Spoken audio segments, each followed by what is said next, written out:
Good morning. It's 5 a.m. I'm exhausted, but we're here, we're awake, and I'm going to take you through a day in the life. I'm sitting this Friday, so I'm sitting 8 days out from the competition, and I'm in a bit of a unique situation because I'm over my weight cap.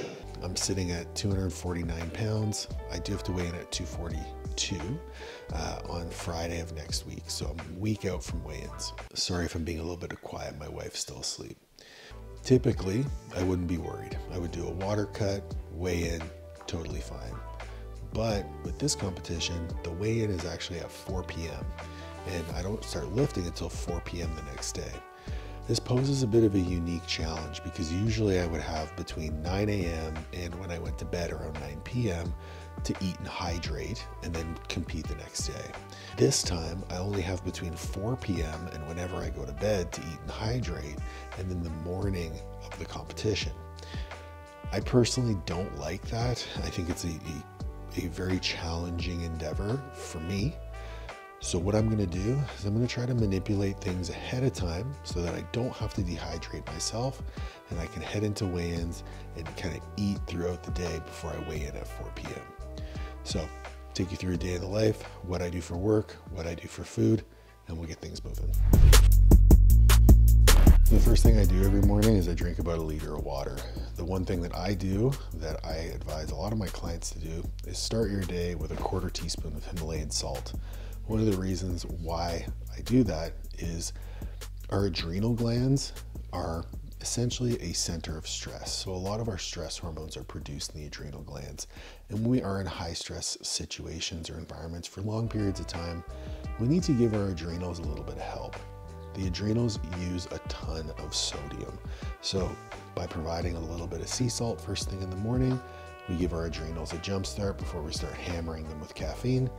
And usually you'll end up with a little bit more stable energy levels. Not to mention, you'll have a great poop first thing in the morning.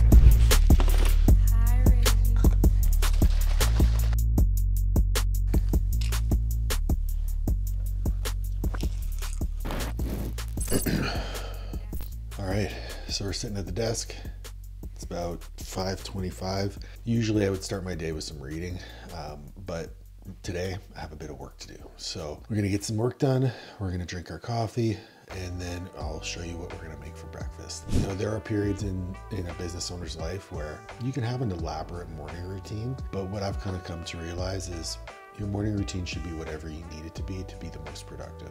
Today, I've got some work to do that needs to be done first thing in the morning because it's carried over from yesterday. So my day overflowed a little bit. So that's gonna get done first, and then I'll get to relax a little bit before I go train one of my clients. I only do a little bit of personal training now. It's actually just 1 or 2 clients a week, and it's only because I really like them. The majority of my business is online, the way I like it, a little bit more freedom. And those 2 clients know that if ever I have to travel, their sessions get canceled. It's no big deal. I do think it's important to have one-on-one clients and do some in-person training. Reason being is it keeps your sword sharp with communication, and it keeps your coaching eyes sharp in real life. That will have carryover to your online coaching, and I think it is absolutely beneficial. So take that for what it's worth. You might think it's weird. I actually lose money when I coach in person because my dollar per hour revenue is way lower than it is when I'm working online. But for me, the benefit to my skill set is totally worth it, and that's why I keep it in. So drink this coffee, get this work done, and we'll catch you in a little bit.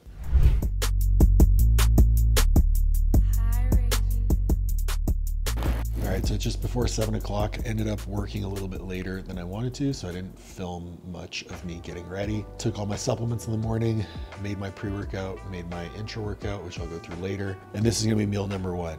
So because I do have that weight to drop, all I've done is I've essentially reduced my carbohydrates slightly every meal. This meal is usually 75 grams of cream of rice. I brought it down to 60. This meal, and that's literally the only thing that I've changed. In all my other meals, usually by weight, I do 200 grams of weighed carbohydrates. So either 200 grams of potato or 200 grams of rice or 150 grams of rice and 50 grams of quinoa. I just brought that down 50 grams. So from 200 grams weighed to 150 grams weighed. And that's the only changes I've made. I've dropped a couple pounds. None of my training numbers have fallen off. My recovery is still really solid. I'm still sleeping well and I'm not overly hungry. So very, very gradual weight loss heading into this meet because that weigh-in is such a shitty time. So I'm gonna get this meal down. Macros for the meal. So it's 20 grams of almond butter, 60 grams cream of rice, 15 grams of flaxseed, 150 grams of berries, and 1.5 scoops of whey isolate. Brings it to 50 grams of protein, 83 grams of carbs, 19 grams of fat, and 688 calories. So I'll get this in and head to the gym.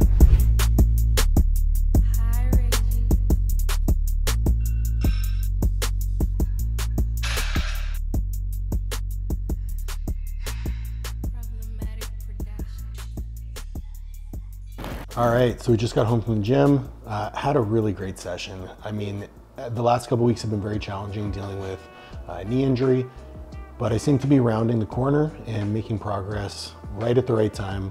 Had little to no discomfort on any of my sets. I was able to load some movements I haven't been able to load in a number of weeks.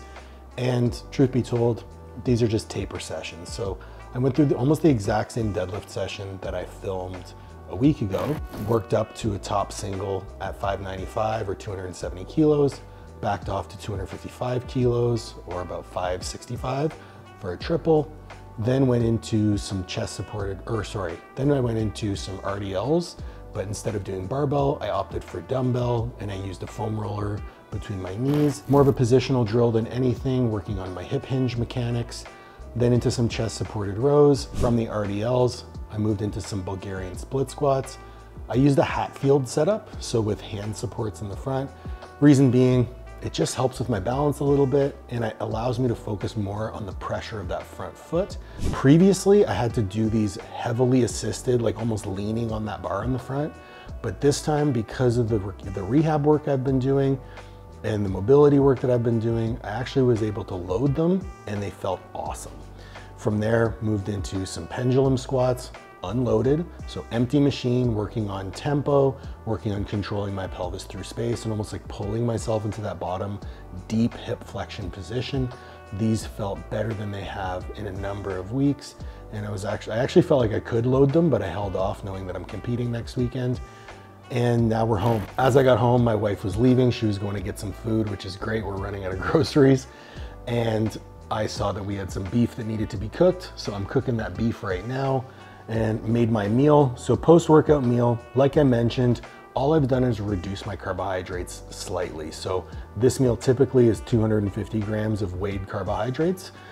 So I opted for 200 grams instead of the 250, just to bring my carbs down a little bit. 150 grams of rice, 50 grams of quinoa. I have 180 grams of chicken thighs, about 150 grams of mixed vegetables, and about 75 grams of kimchi. And then I also have 300 grams of watermelon because it's summer and watermelon is delicious. I'm gonna get this meal down and finish cooking the beef. Then I'm gonna have a shower, get some work done, and then we'll see you again for meal number 3. I guess meal number 1.5 was my intra-workout carbohydrates. So I did drink 25 grams of carbohydrates during my session. That rounded off to 100 calories.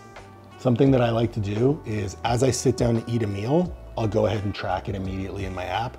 I'm usually gonna pull out my phone anyway because I'm gonna be watching YouTube or something while I eat. And if I'm pulling out my phone, I might as well do something productive before I kill my brain cells.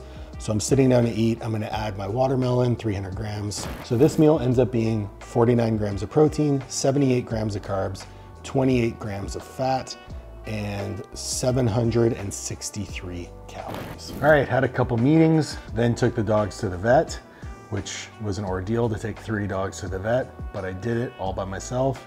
Everyone is happy, healthy, and vaccinated. And we're here for meal number 3, which is 180 grams of beef, 100 grams of rice, 50 grams of quinoa, about 200 grams of vegetables with some sweet and spicy mustard on top. I also have some flavored water, which is fucking delicious, and a nice coffee. Macros for this meal, 42 grams of protein, 40 grams of carbs, and 17 grams of fat, 496 calories. I'm gonna get into it because I'm really fucking hungry, and maybe I'll take you through my fridge. All right, we're gonna take a look in the fridge. Every bodybuilder's fridge pretty much looks the same. but we do some things a little bit differently to make sure that our meal prep is super, super easy. Now, condiments on this side, sauces, things like that, all of them are gonna be sugar-free, calorie-free, allows us to make our food taste good and make sure that it's a little bit easier to eat, especially if we're eating Tupperware on the go. We always make sure that we have a ton of protein available. So we got eggs, egg whites, cottage cheese over here, Greek yogurt here. We got chicken thighs, we have ground turkey, we have ground beef. There's some chicken behind here. We also have rice, quinoa already cooked.